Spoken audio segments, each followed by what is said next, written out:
Hi, everyone. My name is Bruce, and today with me is my friend Janet. She's over here. To gesture to the left because that's where Janet is. Okay. So, Janet, we watched a movie that kind of has a special place in my heart. This is almost as much of a piece of nostalgia for me as the Gamers Part 2 Darkness Rising. Hmm. Um, this is Fanboys from 2008. Some say 2009. It's supposed to be released in 2006, but delay. Part of it being Harvey fucking Weinstein. Yeah, I Uh, did find a little bit of trivia about him. yeah, the original cut was a little bit more coarse. This one here has been sanitized a bit. They almost got rid of everything referring to cancer in this movie. Yeah, that's And part of the thing that I found. then towards the very end, they added that back in because at the time there was going to be a huge backlash to another Harvey Weinstein film coming out, and he couldn't have that. He couldn't have that, so they installed that back in, and this is a very fine movie. Crafting Gamer and Lloyd Christmas, how you two doing today? By the way, today's beer of the day is Oktoberfest Fest beer from Sierra Nevada. Don't drink it after November 1st. There's an aftertaste. I Today's don't today. understand. It's a beer, and they have an aftertaste. That's the joke. Um, Okay, this is I don't drink beer. well, Oh, wine. I found some mead. I found two really good varieties of mead nearby. One at HEB, one at a small shop, and I was really happy with that. Uh, Fate of the Gods is the name of the mead. If you like wildflower honey being put in your mead, Fate of the Gods is amazing. Um, this movie, Fanboys, kind of a different film. It really is not the movie that a lot of people thought it would be, Mm-mm. and I was surprised by it on a lot of attempts. It seemed like it was poking fun at Hollywood, and the more that it got going, the more it seemed like Hollywood said we've got to be part of this, and so you have all these cameos from various people throughout the industry. Of Mhm. course, you've got the William Shatner, and I think they always had that in mind. But when they added Danny Trejo in this movie, I think that was when it crossed the line from little bitty independent film to this is a big movie. Well, putting William Shatner in it made it a big movie for me. No, it wasn't. It wasn't because William Shatner has always had his own fandom. He's always had his own sect of the parcel of sci-fi fans that think he's one of the best, if not the best, authority figure in the universe. And there's people that will still tell you to this day Shatner over Picard. I believe that. I hate Picard. I think Picard's Britishness. I don't think he's gay, but I just think he's. I thought Picard did a great job in the part that he was portraying for Star Trek. I mean, I I, like all the people I that hate they Picard. chose for the different things. I have no problems with that. But I nobody can be William Shatner except the fans from Star Trek Continues. They did a great job of portraying the different characters to close the gap yeah, between the last episode to the first movie. They did a phenomenal job because they cared about it. I like a lot of Star Trek. It takes a lot for me to want to watch Star Trek's Next Generation first and second season. Hmm. Those are hard for me. I can't. It just doesn't work for me. I want it to be. I want it to be awesome, but Next Generation just fails for me so much. Anyway, this is a neat little movie, and as time went on, they added more and more cameos. Eventually, you got Jay and Silent Bob characters in there. The Jason Mewes, there's Ethan Suplee. Uh, there's a lot of people that were not really set to be in this film. Eventually, Danny McBride got into it, and then you have, of course, who's the guy that played Darth Maul? He Anyway, also played Toad in X-Men. yeah, Toad and X-Men, and we're Yeah, both. that's how I remembered him. I'm blanking on his name right now. I Man, can't remember his name either. I'm terrible, but I'm sure someone in the chat would probably know. Ray Park. Yeah, And I'm opening the Park chat so I can see it. And I mean, eventually, Hollywood got a hold of this movie, and they're like, there's a lot that we kind of owe this little sect of nerds. We owe them something, and so you had like guys like the THX security guards. You have Ray Park, Chuck Borden, and Peter Reiner in it. You have Kevin Smith making a kind of a funny little 30-second appearance. Carrie Fisher in this movie as a doctor kind of surprised me. Although Judge Reinhold, that probably made me laugh the hardest because I thought it was a guy from Beverly Hills Cop that they were going to show. No, no, it's Billy D. Williams. I thought they did a good job putting the different characters in, and I loved I clapped my hands. I was so happy when the young man who's been diagnosed with cancer decides to be broke out of the hospital, and she meets him at the nurse's desk and tells him, instead of telling him he can't go because she knows how ill he is, she just gives him some pain medicine, and he gets to give her a kiss. So the fact that he got to kiss Leia, Princess Leia, in front of all those people on set and everything, I just loved it. And the fact that she was willing to do that for this movie was wonderful, because to me, that's why people pay to go see these people. Why they worship some of their characters, like me, I was chomping at the bit to get to meet William Shatner, and it was only for a few minutes. It was very short amount of time, but I've talked about it hundreds of times since, just from that thing, because of who he represents for me,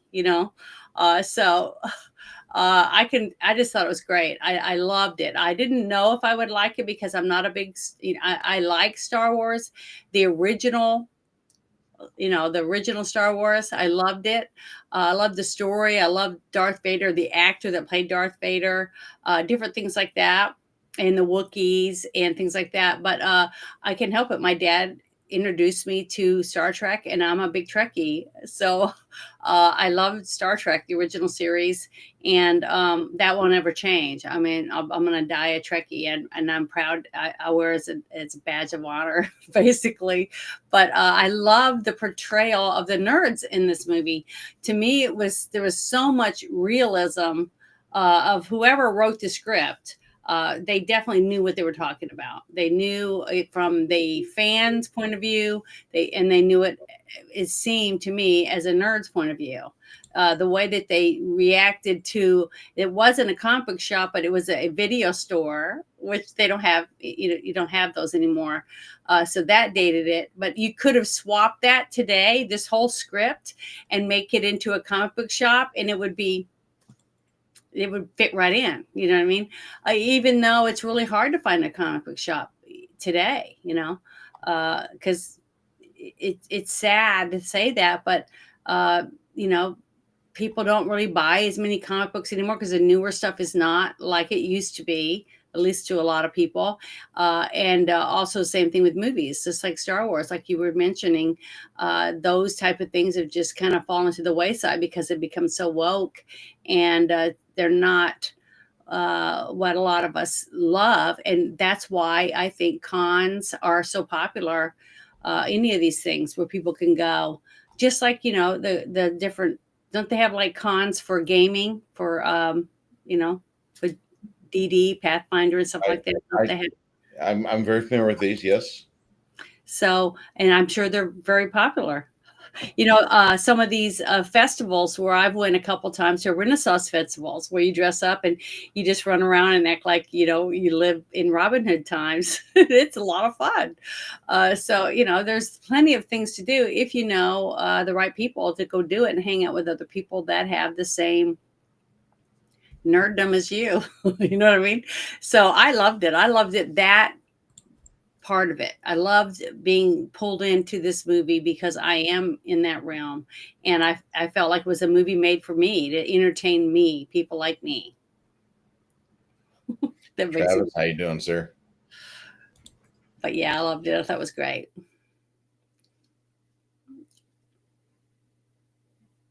Oh, you all right, Bruce? Nope, Oh, I'm fine. Had okay. people Well, mention the light reflecting off my head, so we'll get into some things here just real quick. I do want to show that this movie had some fans among a lot of Hollywood, mhm. and one of the things is just the poster board for it. Yeah. Never tell them the odds. Fanboys into theaters, it will come. And this was kind of a poke at itself because this was a movie delayed by 3 fucking years. And Mhm. of course, this right here is making fun of this, Yeah. implying I that think all of they us. talked about that a lot in many, many parts, especially the interview at the very end where they determined whether or not they were really did it for the right reason when they broke in to Mhm. Luke Skywalker's home and everything to try to get in there to see, if they could get the movie or whatever and see it. But the thing when they all basically passed by not knowing anything about women's areolas and things And like then that, of but course, they knew all about every nook and cranny about Star Wars. It's what I told you. It reminded me a lot of Galaxy Quest.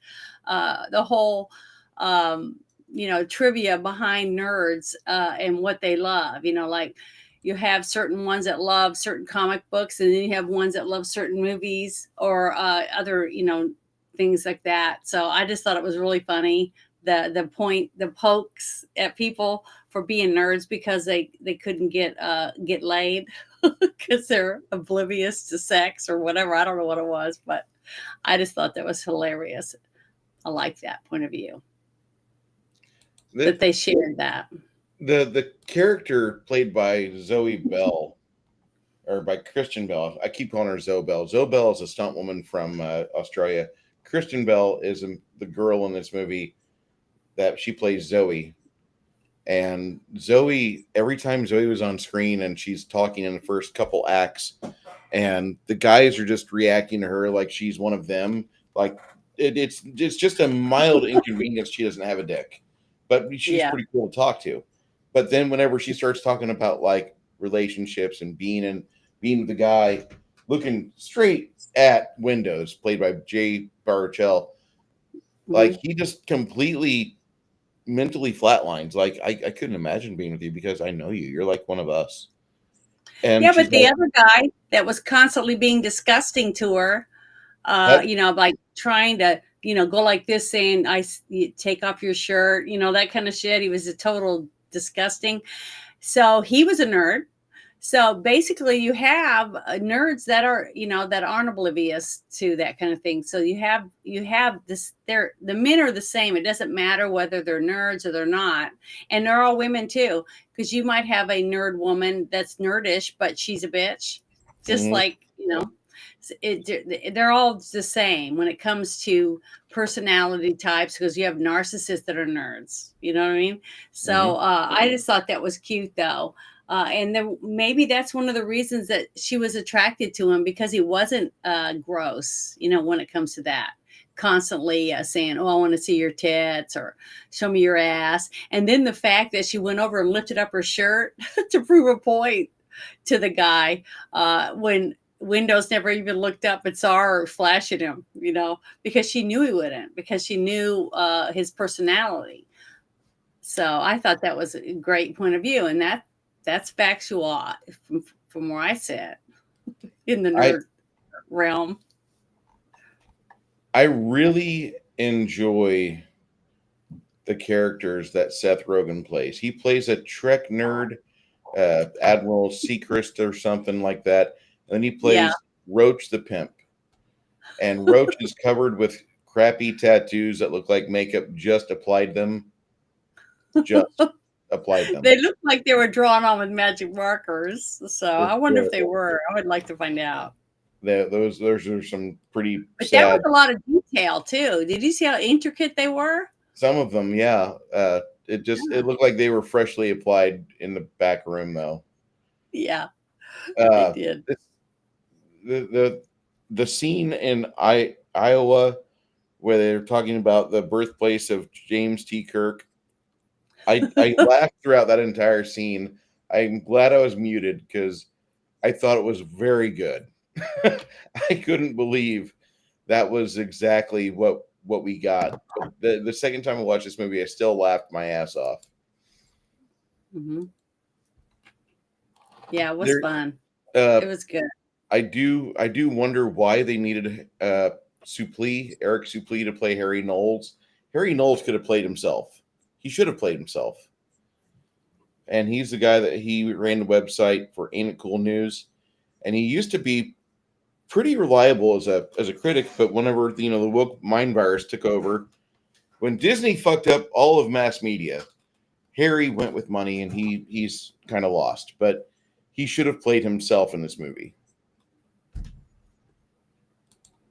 He's the guy that his little sister was rebel scum, I think, or whatever. She was a 10-year-old, and Yeah. poor Jay. Oh, I thought that was hilarious I'm a because better I love that. And that didn't date, just like you were saying earlier when we were talking after we watched the movie that it was very dated. And that was because of the video store.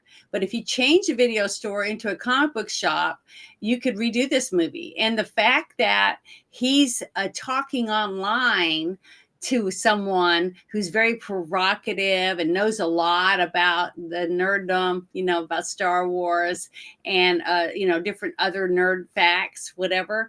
And he's aroused by that. He's really excited about getting to meet her. And then when he does get to see her and he sees that she's like 12, he's like, I'm a pedo. And he's yelling it out loud. And his friends come and get him.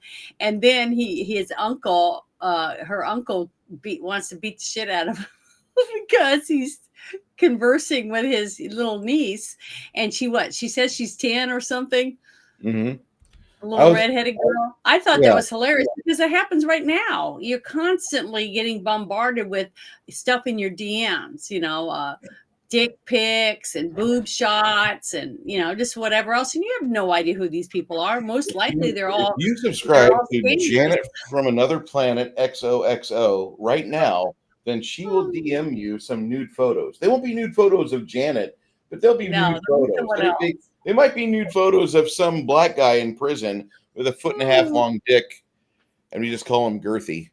It might just subscribe now to Janet from Another Planet XOXO Yeah, 69. I had that happen not very long ago. I had somebody talking to people on my channel under comments under my videos, and they were saying, send me a message or whatever. This is my private email, and they had like sex shit or whatever. And somebody sent me a thing on my Discord and was saying, hey, this isn't you, is it? And I was like, hell no, that ain't me. So I went and reported it, and they finally got rid of them. But hopefully, people aren't sending money to these people because I don't have any OnlyFans. I don't do any You have a nudity. I don't do Patreon. porns. Yeah, but I don't do that on there. It's the same stuff that I pretty much do here. It's just that I do some things just for my Patreon fans. That's it. But it's not any different really than what I have right now on my other stuff. It's just that I only do it for a few people that are on there. That's So to try to help me. And it says right on there too that it's to help me pay for my internet and things like that. And that's it. If you want to help me out, I would appreciate it, but that's all. uh, So, we but have nothing another like that. confirmed Mm-mm. Marvel twin sighting for Janet. Dazzler from the 80s run of Marvel comics could Yeah. pass for Janet today and of yesteryear too. Really? I'd have to go Yeah, see that person. Do you you have a don't know. picture of them? Let me look. Hold on. Okay. But yeah, the movie, I really like this movie. I had never seen it before. I had heard of Fanboys, but I really didn't remember how I felt when we watched, what was it? The one with the Star Wars one. Spaceballs, because Mhm. I didn't really like Spaceballs. I thought it was okay. I didn't, I don't think that Brooks guy is very funny. This just something about his humor I just don't really think is very good. But it was all right. But so I was expecting it to be more like that. But I loved this. I laughed almost through the whole thing. The whole rivalry between the Trekkies and the people that were all into Star Wars. And it was so funny when they met out in the park, and then the Star Wars people were standing around like they're like some kind of cool people, whatever. And then the Trekkies are all dressed in these weird outfits and stuff. I just was laughing my rear off. This is that person. This is Wow, Dazzler. that's beautiful. Hmm. It's one of the Yeah, I Dazzlers. have some AI. I have some AI videos that I've made that transforms me into a cartoon. She's really beautiful. Here's, And has she got powers? I believe What's she her does. power? I believe it's mainly like stunning enchantment type mind affecting stuff. I'm not a big That would be super comic nerd. I'm sorry, guys. Talking about D&D, I can explain anything else to you in the world. Talk to me about Pathfinder, I got you. I do know what a clitoris looks like, though. That was so funny at the end when they were asking them those questions about the areolas and stuff. What are the little bumps around a woman's areola on their nipples? It was hilarious. I enjoyed this movie. Like, I cried in the third act once they got into the archive room and they started moving around, and like everybody started having their own various moments with the various artifacts from the Star Wars lore and the Lucasfilm lore. Like whenever Zoe kneels down and she's talking to the R2 unit, like whenever Fogler is playing around with Han Solo's blaster, when fucking Yeah. when Jay Burchell is looking at, oh my god, look, I got the spell book from Willow. Like, I could see myself getting stiff about that. I could yell that to my friends, any D&D group I got right now, and even like Travis would be like, nobody cares, Bruce. I love Willow. You know, I love Willow. I loved Willow a lot more when I was a young Yeah. kid. Oh, Areola Borealis. That was funny. That was hilarious. It really was. I I thought, who wrote this script, anyways? I forgot to ask. Fanboys was written by a couple characters. You got Dan Pulick, Adam F. Goldberg, he's a very good script writer, and Ernest Mhm. Klein. And I'll go into the I script don't writers I don't here. know any of them. I don't think they Dan don't sound Pulick, familiar. he wrote for Aftermath, he wrote for Quantico, and he did The World Mhm. Without You. There's other things he's done. The Robot Fighting Championship for NHRL. Uh, Mhm. but he's really not a big, from what I'm understanding, he's not really a big Hollywood guy because he doesn't have much of an IMDb. There's like 7 items on his IMDb. Uh, Yeah. Adam F. Goldberg, on the other hand, he's just a year shy of me, but he's a producer for the Goldbergs, Breaking In, and Muppets Mayhem. He's got a very extensive IMDb, and he Mhm. did the producing for the show The Life and Deaths of Christopher Lee. He did the miniseries work for the exec producer. Credit was given to him for RoboDoc, the creation of RoboCop. Uh, Yeah. he's done a lot of retro work, uh, talking about like things like the Mighty Ducks, how it changed the sporting movies. Disturbance in the Force, a movie one more movie talking about Star Wars and the love of the fandom.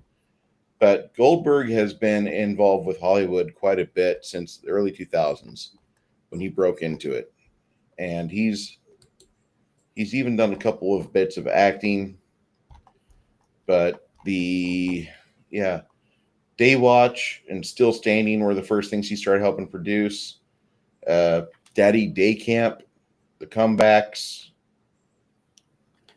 Uh, I don't know any of them. he does a lot of exec producing on things of like retro, a lot of sci-fi.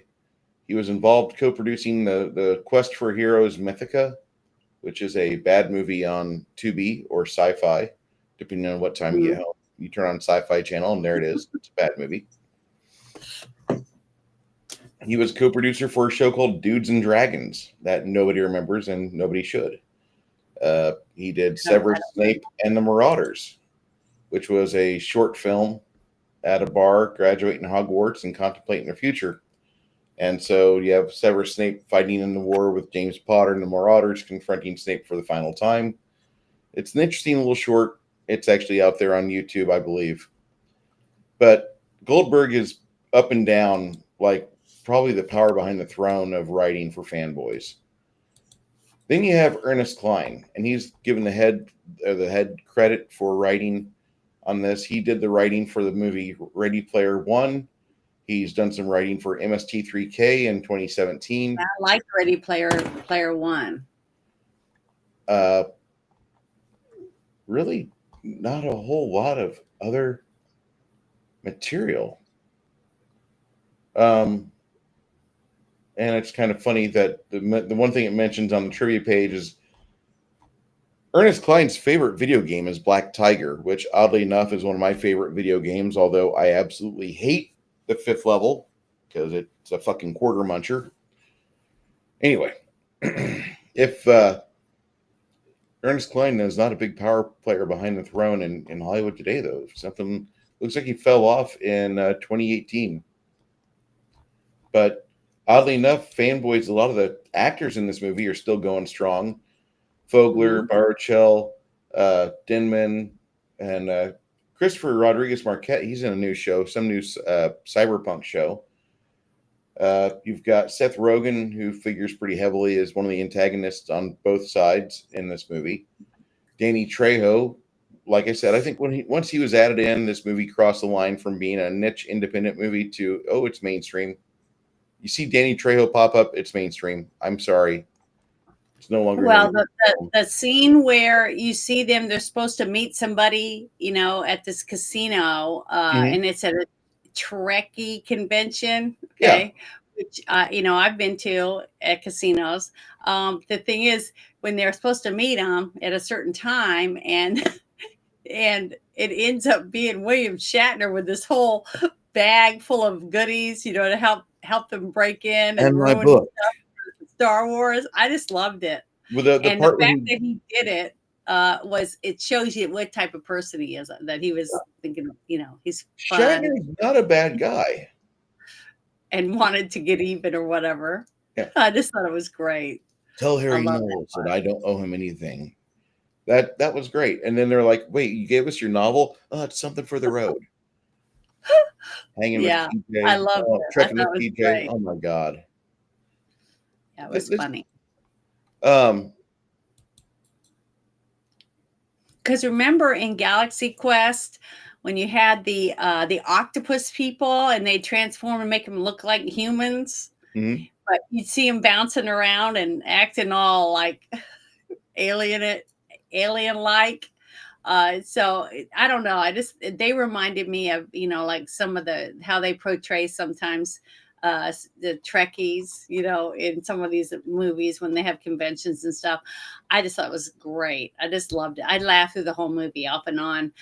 They did a great job. It wasn't, but honestly, I can see what some of the people, when I was reading some of the other people's comments on some of the, like IMDb and a couple of the other places I went to look and see what other people thought about the movie. When I was looking for trivia, and they were saying stuff that it was hard to understand, that if you weren't really a nerd, you probably wouldn't get most of the movie. I could understand that, because I just like I told you earlier, that if I took my sisters to watch this, they would probably leave and say, "Oh, it was all right."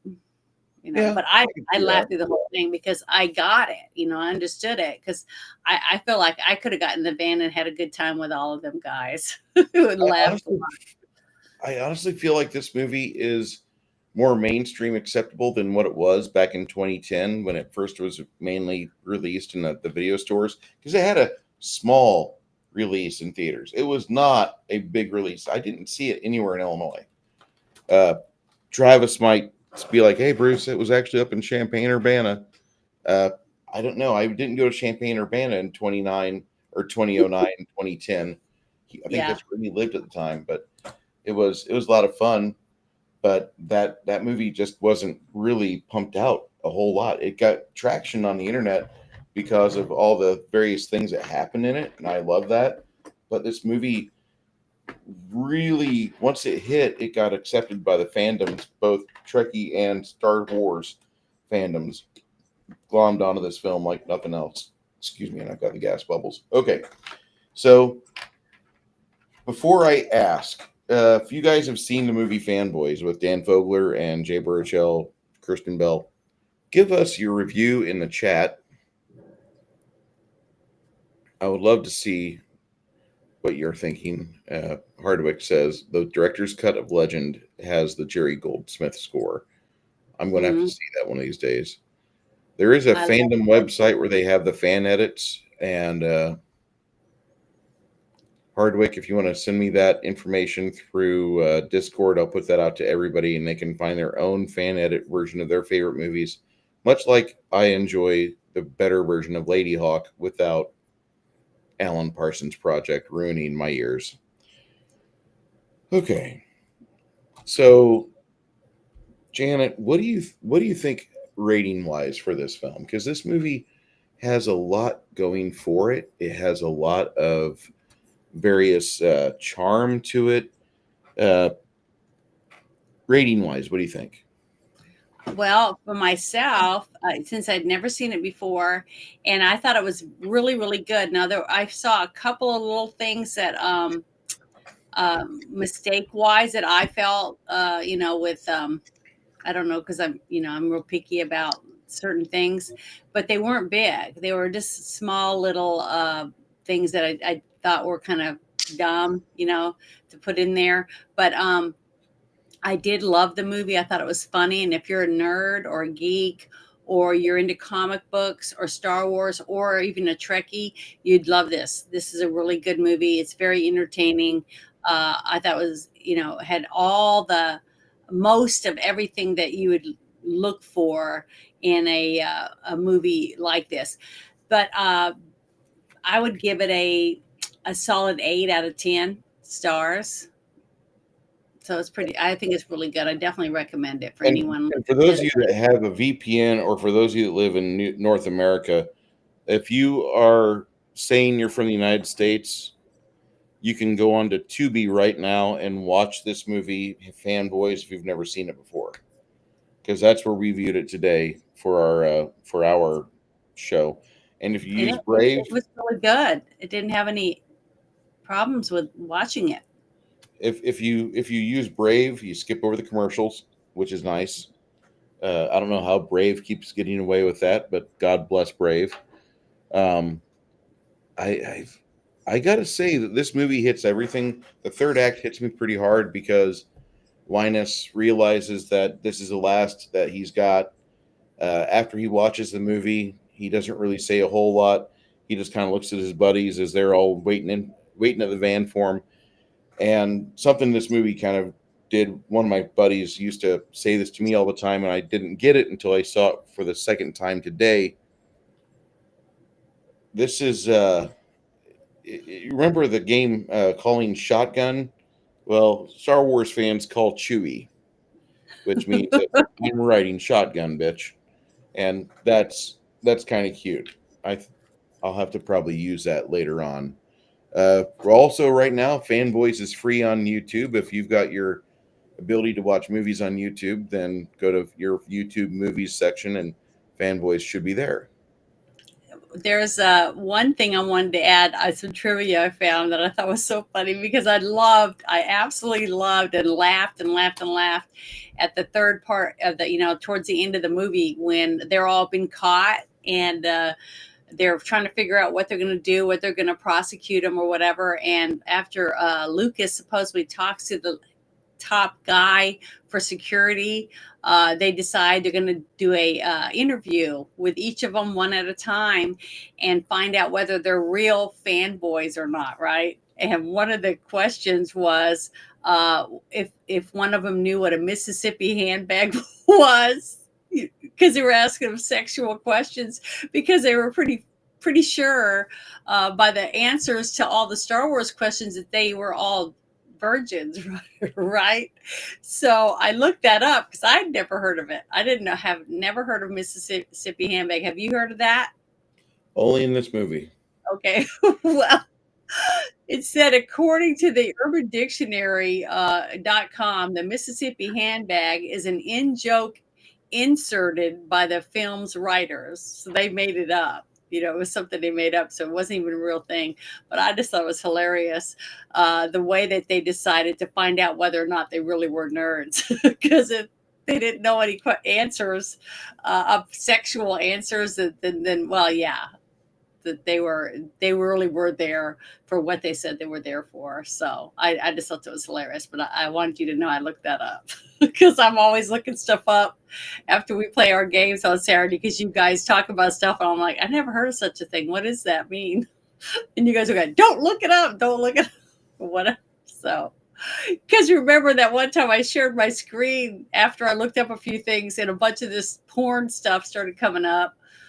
So yeah, be careful what you look for, because you'll start getting ads and stuff like that on your computer, on your browser, if you look up some of these things. So now that I typed in Mississippi handbag, I'll have to wait and see what happens the next couple of days every time I get on my browser. But I just had to say that. I'm sorry. It was funny. More than likely, Janet's going to have a full page pop under ad of buy Fanboys on DVD now, and here's the Amazon link. We got a couple of reviews here. Go ahead, Janet, and belt these out for us. Let's see.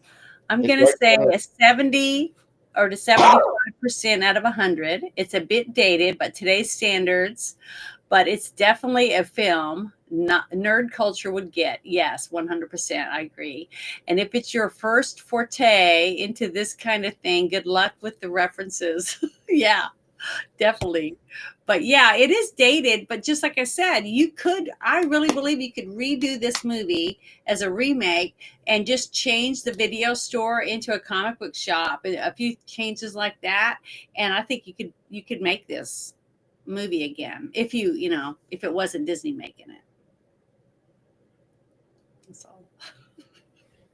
Lloyd Christmas says 75%, and Hardwick. Go ahead and read that one for me, Janet. Okay, I'm trying to see it. Oh, probably about 70% for you. Yeah, I agree. I mean, that's that's fair. I think it's a fair for this movie.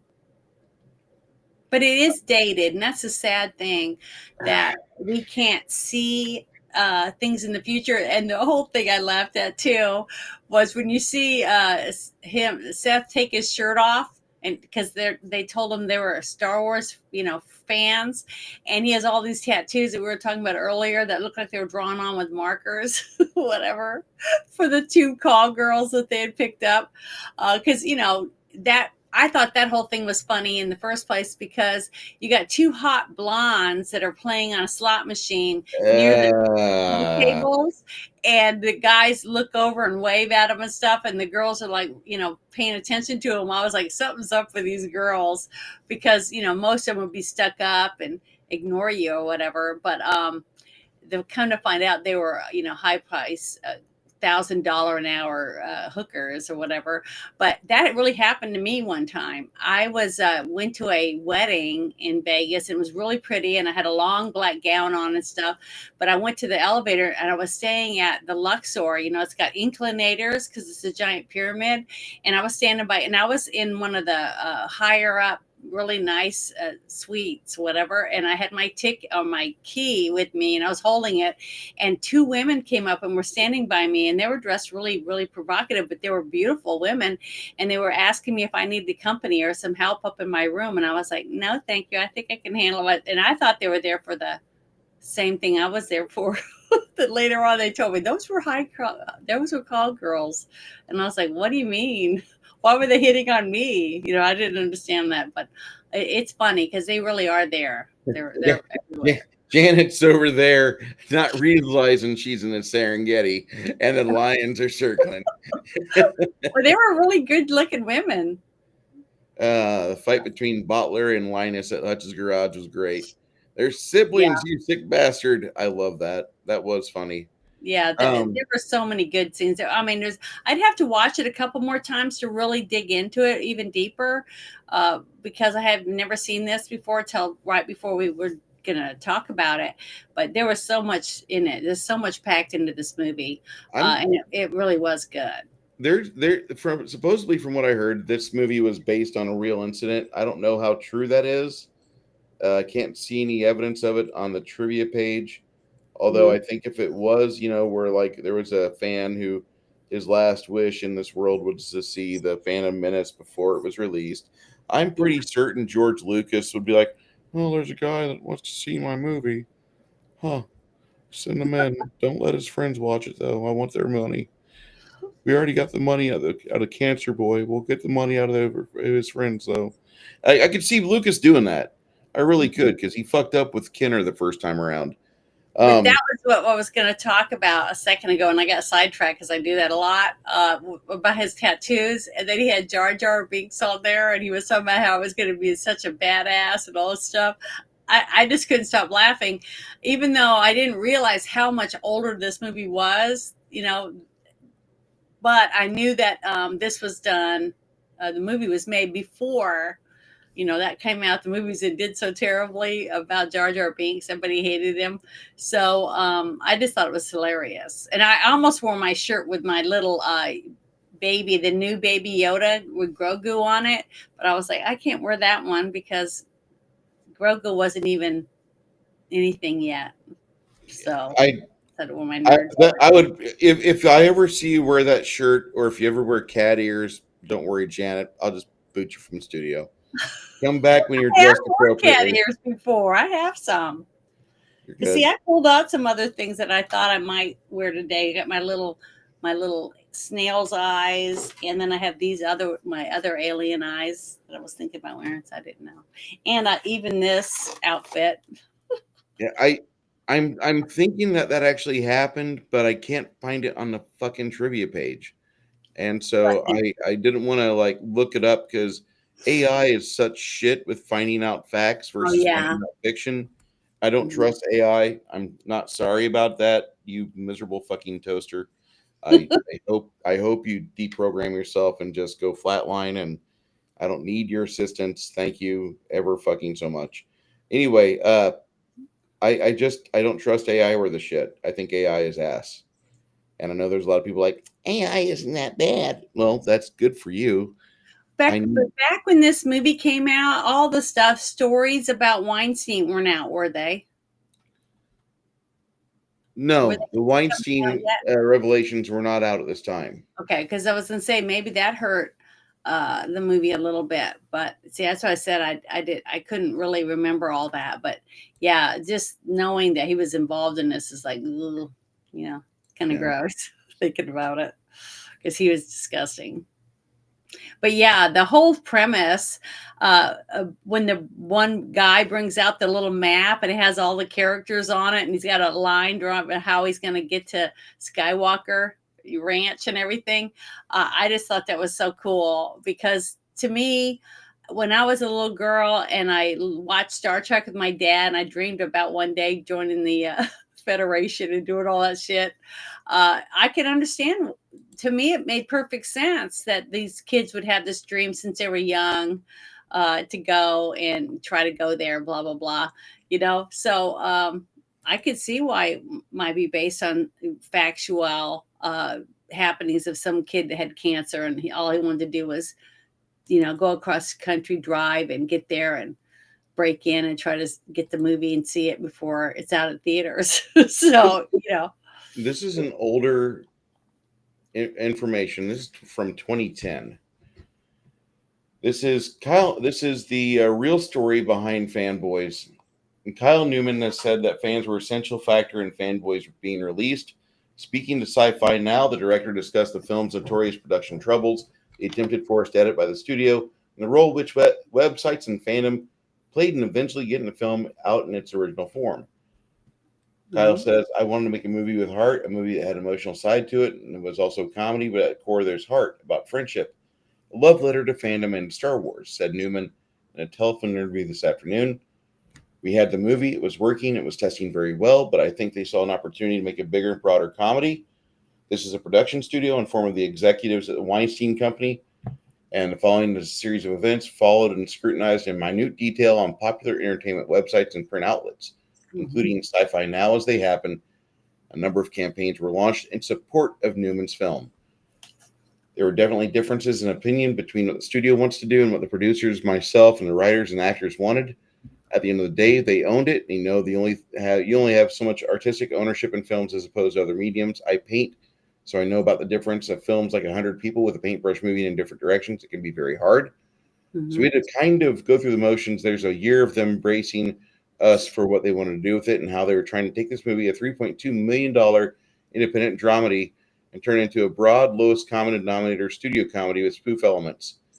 And so these end up being so far from the original vision of the film that the creative team had to put their foot down, and help came from a different area. And they wanted to go the direction of Harry Potter in this movie, and Harry Potter wasn't even around in '98. And they wanted to put up YouTube clips. They wanted circus freaks. They wanted naked wrestling like Borat. All these things came up, and it was squashed.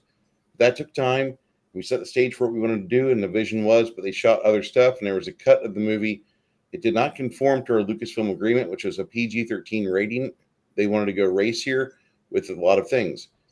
Fan outcry swiftly followed, and more than few unfavorable articles ran about the production company, one even earning the monkier Darth Weinstein. Reshoots were helmed by director Steve Brill. Several test screenings were later held with both edits. Newman eventually won the movie back, but with a savage caveat. Material wasn't as good either. It didn't really elevate. It tested lower, so they came back and said, you win. Here's the movie back, and here's 36 hours to go. Cut the entire movie back to your movie, but you have to do it from our version, so it's complete, almost like a game. In a way, I beat the game, because I was prepared to go in there and do whatever I needed to do to get it exactly right. And at least we introduced the major storyline, the emotional support of the subplot of Linus dying and bringing them back together. Otherwise, this is all pointless. It's criminals going on a road trip to break in somewhere, and there's no real driver purpose. So I got the cut back. I was able to do that. Despite the fact that he's able to rescue the film and restore it to the original vision, it's clear that the director is not totally satisfied with a short period of time he's allowed to make his own edit. I feel like I only had the broad strokes and I wasn't able to nuance it, but for the most part, it's the way it was supposed to be.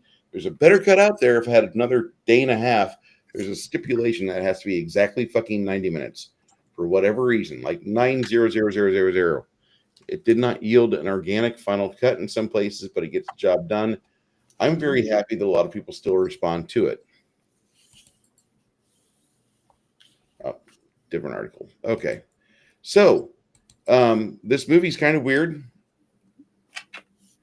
Yeah, it in definitely. its aspect. Janet's over there just playing with her little cylinder.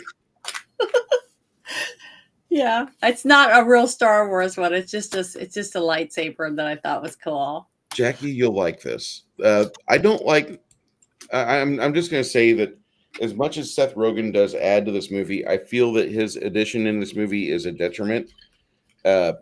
Either character of his, I think they're kind of a detriment because it takes away from the fact that we're supposed to be taking Linus from Ohio to Cali to see this movie, and instead now I've got fucking Seth Rogen on there, and Seth Rogen was everywhere from 2005 to 2015. Yeah, I don't think he's funny. I don't really like him. I've never really liked him in anything he's been in, but he did a good job at playing a pimp with those tattoos all over him. I thought it was funny.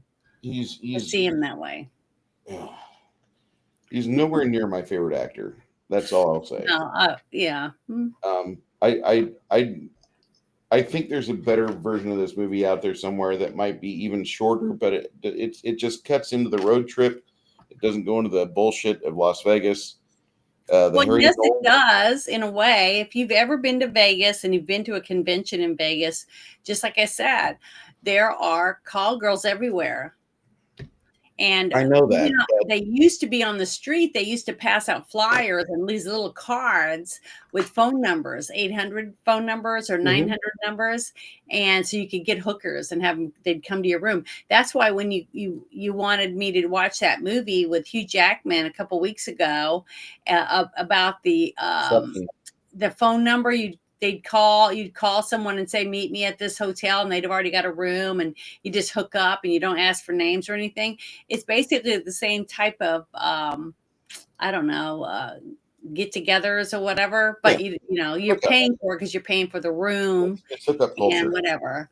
But it's that culture. You can't go to Vegas without the chicken ranch or what, knowing that there's prostitution there. So I can see why they added that, and the gambling, because you saw them sitting at the table, and then two dum dums actually think that these women are just going to run up to the room and rip their clothes off for them because they're that naive. See, I just thought it was great. I thought it added to the actual characters of them being nerds. I agree, but I think the scene drags on too much. Well, yeah, That's maybe a little, just because if who it is. If it had been someone else, it probably wouldn't have been as bad. But I don't really like him either. But I did like seeing him as a dweeb, because I yeah. see him as a That was dweeb. I wasn't a big fan of Seth Rogen. I think he gets too much screen time in this, but he is a big actor at the time, so I can see why they. Hey kids, it's Seth Rogen. Put him on screen for 7 minutes. Yeah, and plus he probably didn't charge him out the rear end for it to be on there. Because I'm willing to bet he is a little bit of a Star Wars fan in real life. Because he's in that. I think that I saw some trivia that said that he's more of a Star Trek fan. He's more of a Star Trek fan, but I think he's still like many of us. He saw Star Wars and Empire and Return of the Jedi on repeat viewings at the theater. Because there were a couple times where they were reissuing the movies in the theaters. Yeah. Mm-hmm. And you're older, you're like, oh, I can go watch this again instead of watching the lame shit that just came out from like Home Alone Part 15 or something. I don't know, but there's some really shit movies that are out right now. Pedro was asking if anything in the theaters looked good at this moment. Off the top of my head, nothing looks good. I haven't. The last movie I went to see was the one with the vampire that I told you about. And that's how long it's been. And I used to every single week get on the websites and look and see what movies were coming out, because I was so excited, to go to the movies and sit and watch a movie. But I haven't really done that in a long time either. It's just because there's nothing, I get more entertainment watching other people's YouTube channels than I get excited about stuff like that than I do waiting for any movies that come out. Or I actually have really started getting into Donut Operator, because he does a very good breakdown on Donut Operator TV of all the body cam footage. Mm-hmm. And he's very funny. And then you have him and both Angry Cops recently tore apart the DoorDash girl that visited the guy that said, leave the food outside, don't come in, don't knock. And instead, she knocks on the door, opens the door, videotapes him naked with his pants on the couch. Yeah. Mm-hmm. And both of those guys did a breakdown of that entire situation, and it was really funny and good. I thought that was great. What I really think is really pathetic is that we have a whole generation now that's willing to spend, double the amount for a hamburger and French fries just to have it delivered to your door. To me, sad. I mean, how spoiled people are today.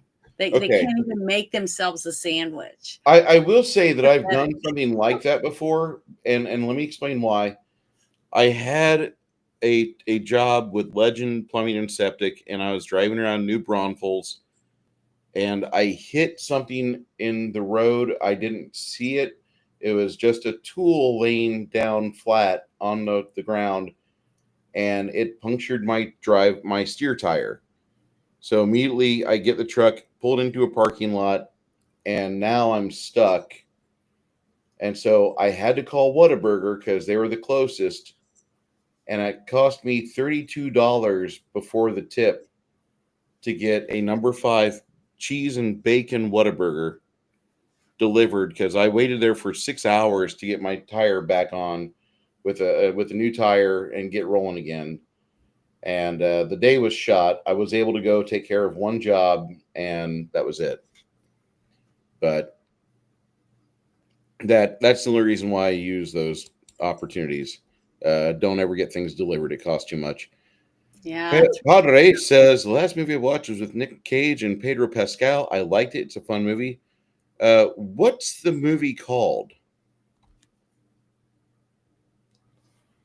Okay. Let's see. Lloyd says I watched Fanboys in 2009. Whose movies have a Lord of the Rings reference? Okay.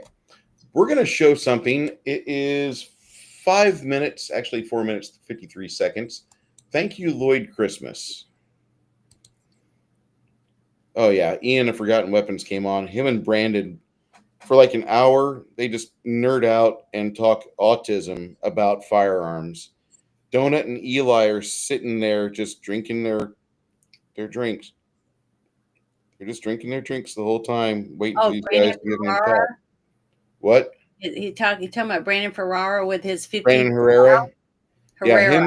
him and Brandon Herrera and Ian from Forgotten Weapons got on unsubscribe over the last one.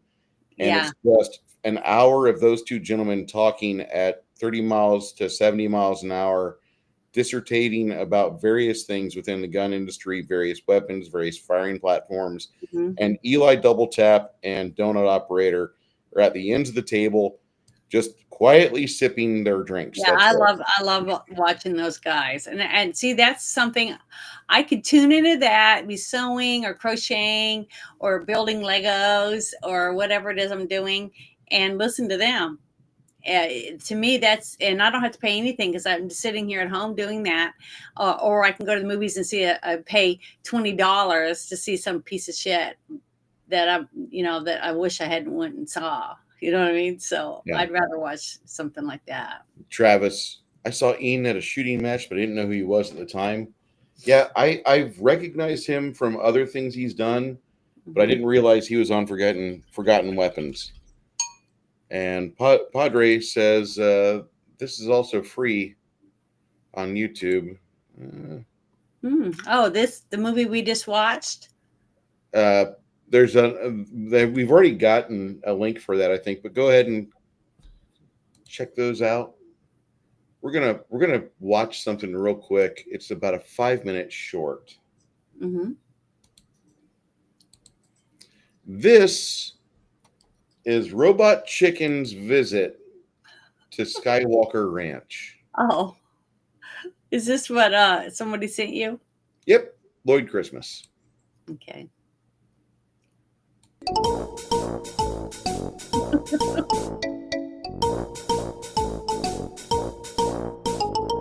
So far, we're on the bus ride to Skywalker Ranch.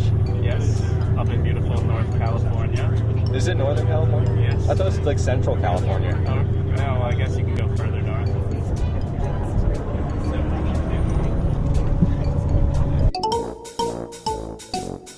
All those people on the bus. Hi, welcome to Skywalker Ranch.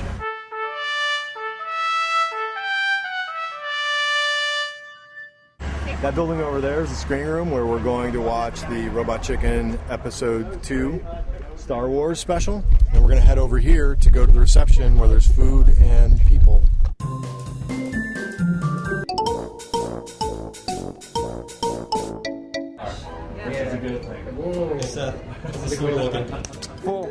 You have to push people. You have to be like, F you, my Star Wars is more important. Which is true for everybody. Hey, line. Hey. I think if I run out of diet, I can fit into this small. Off the record, just so you know, George is coming. Yeah, I don't know how it's going to play out quite yet.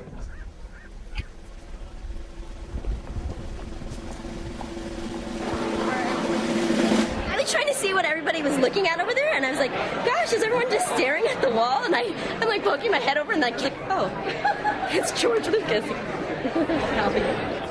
We're waiting in line. Actually, George Lucas is here. I wasn't sure he was going to be, but it's pretty cool.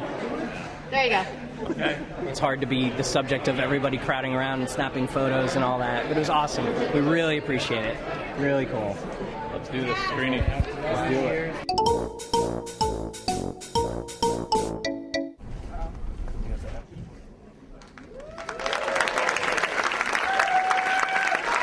Looks like that stripy bag is mocking me. You stripy bag. Skull! It was absolutely hysterical. It was great. I laughed.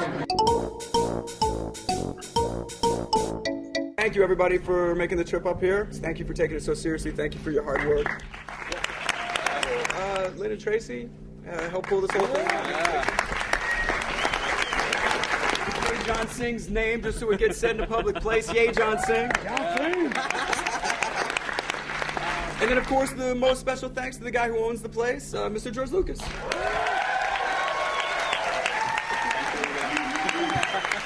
Pleasure. Thank you guys for doing this, because it's the only show that actually makes me cry. I laugh so hard. So 2 down, 4 to go? Is anybody else filming? I think it's just me. You know the long-standing debate about who wrote the Emperor sketch, because Doug came up with the outline and Brecken wrote the dialogue? No, I wrote. Oh yeah, of course. I wrote the Emperor sketch. So Doug takes it so seriously, and it's just so funny. What are you looking forward to most in the whole special? Anything I wrote. I'm pretty excited for people to see. This has been a long-standing thing, and we figured the game ender would be if George Lucas jumped on the side. But it's kind of like a sweet prank that we're going to play on Doug. Slash life-ending, career-ending. I'd like to thank all of you for all of your talent and all the work you did, and especially to Bracken for doing the Emperor, writing the Emperor. And, Thanks, Bracken! That worked!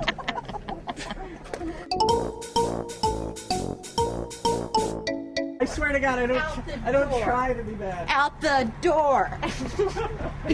Oh yeah. Sorry, guys. I'll see you tomorrow. Hey, brother. Thanks for saving the spot. Well, it's not hard to remember. I was like, Breckenridge. Daughter, Dad, you got it wrong. Because his name's Brecken. He goes, you're close enough.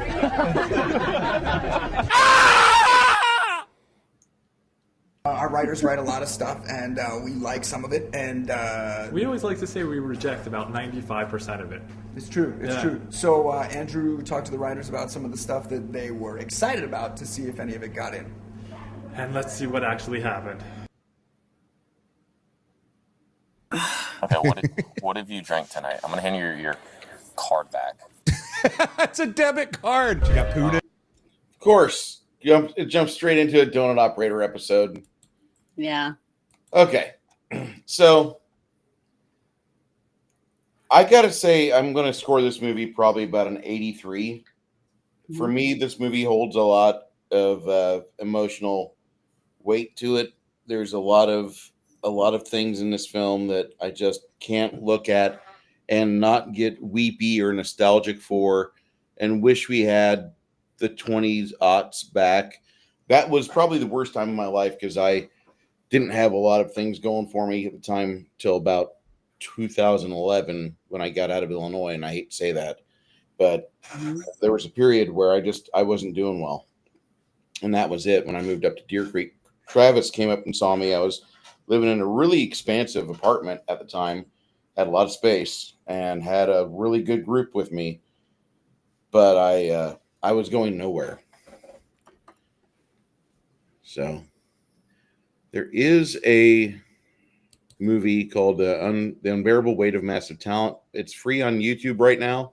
Nick Cage plays himself, and he's being followed around by the most irritating actor in all of Hollywood. That's Pedro Pascal. And if you ever want to see it, the guy that played the Mandalorian. That guy, yeah. Okay. All right. Well. Yeah, it's a good movie from what everybody tells me. Wore a mask. What? I liked him better when you wore the mask. I liked him better when I didn't know who it was, and unfortunately, that was a long time ago. Okay.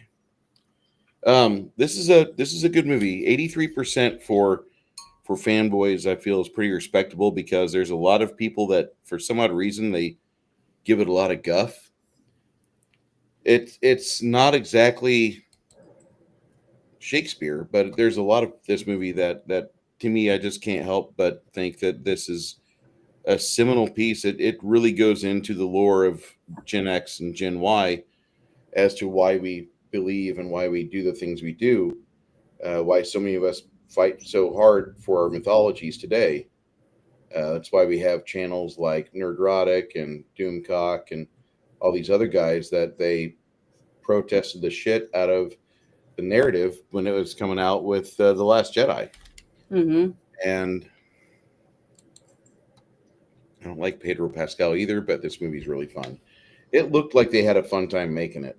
It really did. Nick Cage looked like he had been able to forget the fact he had paid out thousands of maybe millions of dollars in back taxes just to make this film. And it looked like he was having fun with life in the ads. I remember seeing little blippets or something saying that, yeah, please go see this or whatever because I need the money to pay my debt or something. Yeah. Was that around this time? About the same time, yes. Okay. And Nick Cage has not known how to budget himself since the start, since Alabama, Raising Arizona, excuse me. Since Raising Arizona, he's not known how to do a budget. So I think this is maybe like post notification Nicolas Cage, because he finally gets it. Anyway, back to Fanboys. I can't say anything less than 83%. The fucking third act, once they get inside the ranch, once they start seeing things for what they are and noticing all the people that love working where they work, once they start getting themselves in that environment, even a little silly sneak around the mansion chase for 5 minutes, I think that is part of the entire movie that for me, it just holds such a good place in my heart because all these guys are running around all the props and all the things that made their childhood special and have helped up their imaginations develop and fire off in these massive directions that we would have never had if we'd never seen the words "a long time ago in a galaxy far, far away" on screen. Granted, that owes itself to fucking Star Trek, because without Star Trek, there is no Star Wars.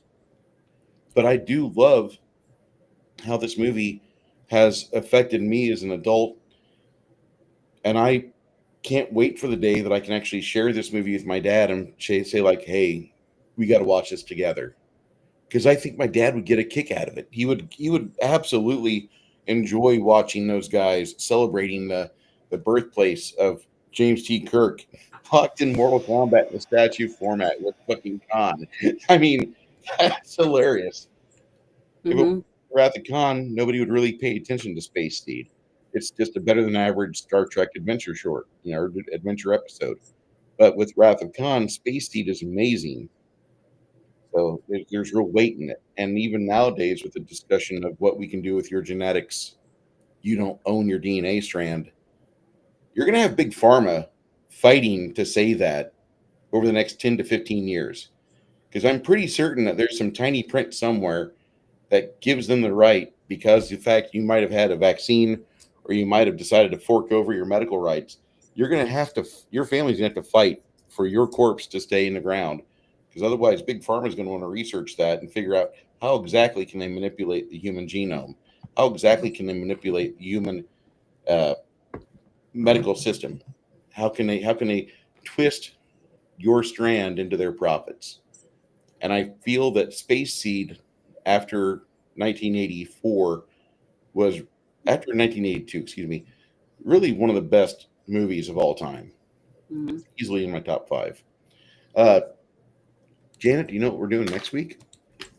No, I don't remember. You know, there are some times where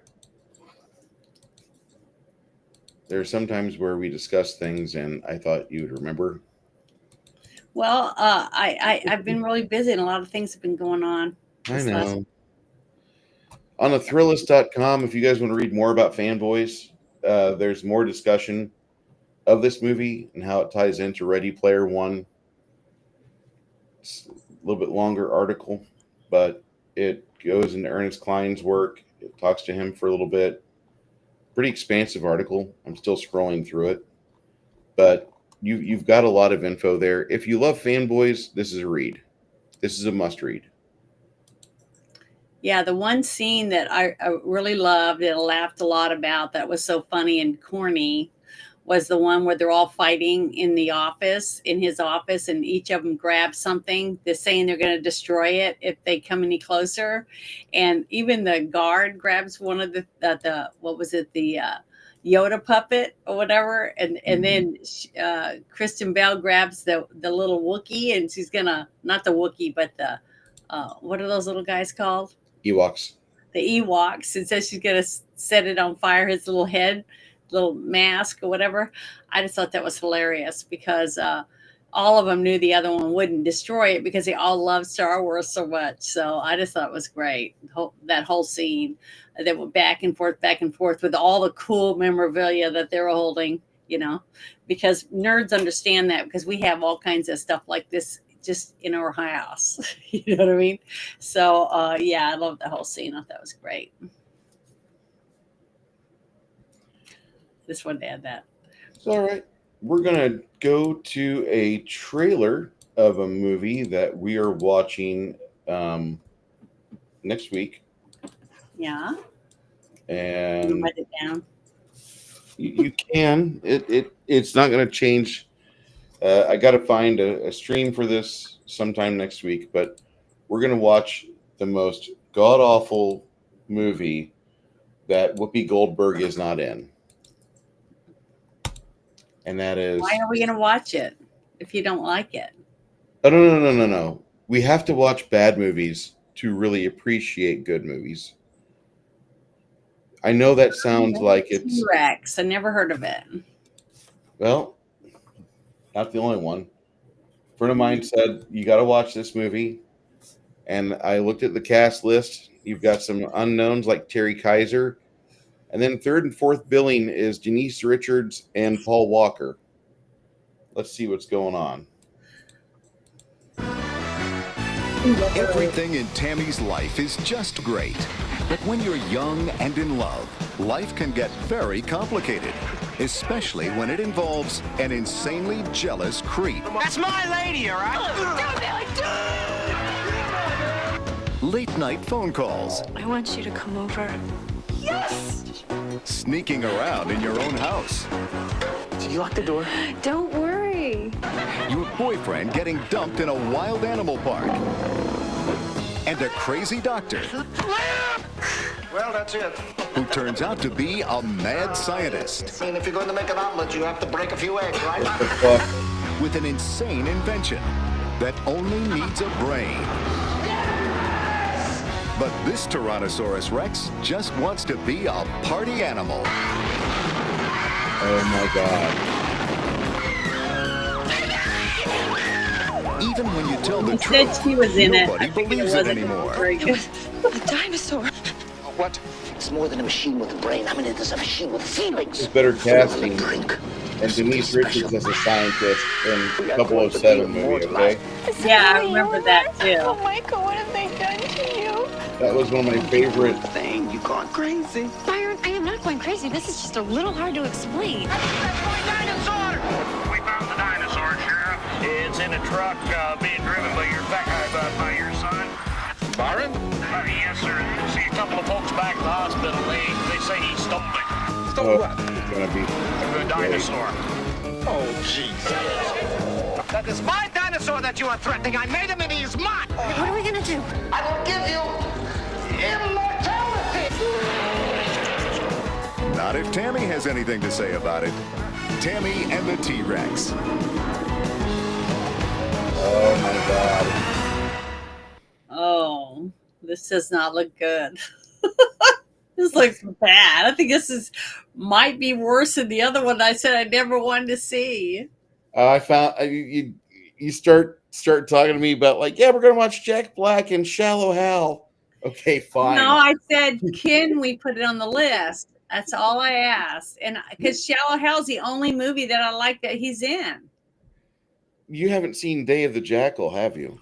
Mm-mm. Or the 1995 Richard Gere movie with Bruce Willis and Jack Black. No, I haven't seen it. Oh, that's a great movie if you want to watch Jack Black suffer. Well, it wasn't that. I was wanting to see Shallow Hal because I liked the premise of the movie. Somebody can see people for what they are on the inside instead of what they look like on the outside. And if you're not into these type of movies and machoistic movie reviews, there is a movie out there called Good Boy. This is a season where your miserable family starts putting Hallmark shit on your television when you have family get-togethers.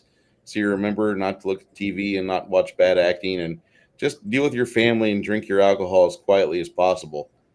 Good Boy is supposed to be a good film. All right. Janet, had a lot of fun with you today. Looking forward to next week. We will be doing a game session on Saturday. I will see which group this is, because we spent the past 2 weekends not gaming, and I'm wanting to game. Well, I was at a wedding, so that was why we didn't game that weekend, right? Mm-hmm. You and Chris both were out. Oh, okay. I can't have 2 of my players out. I mean, Connell vacillates in and out because I gave you like weeks. I let you know weeks ahead. Yeah, I know. But we'll be going into the Slumbering Czar saga this coming week. So I will be doing my best to get things ready for that. Okay. And that'll be this coming week. You'll see our friends Travis and Connell and Chris and you and maybe Corbin and Hannah. I don't know. Looking forward to it. Going to have a lot of fun.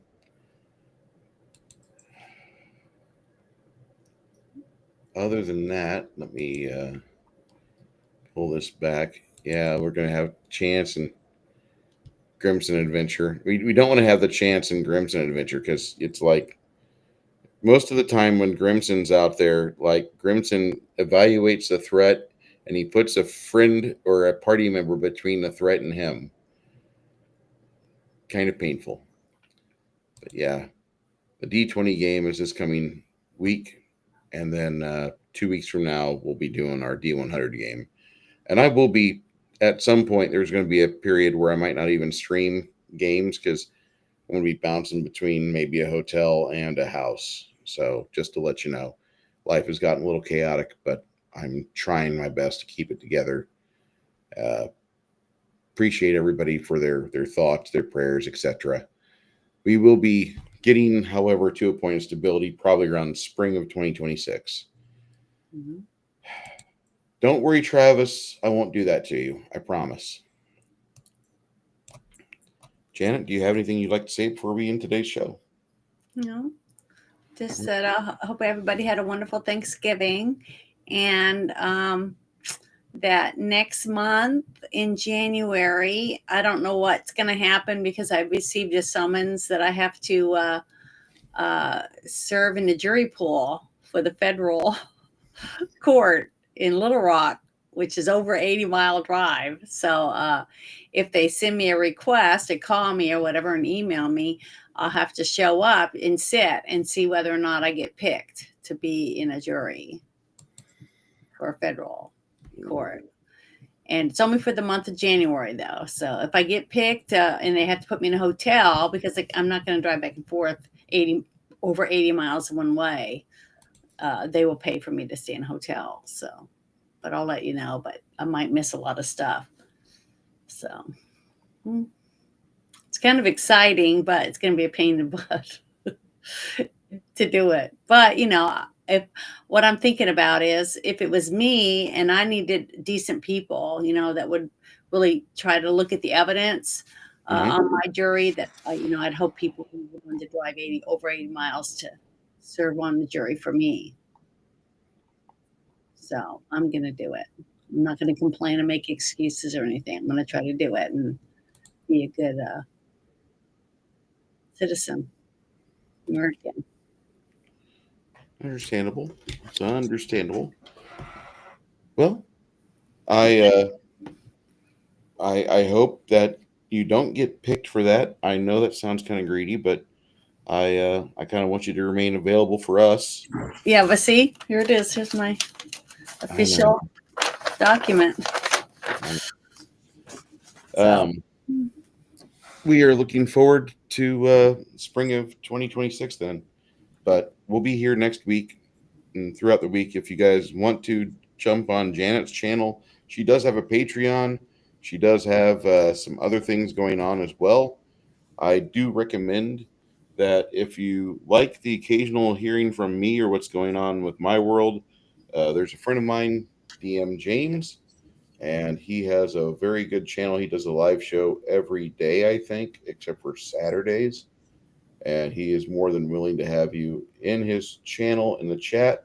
He even throws a link out for strangers to just jump on in.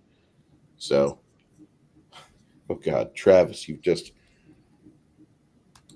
12 angry Janets. Hopefully I won't be angry because, Well,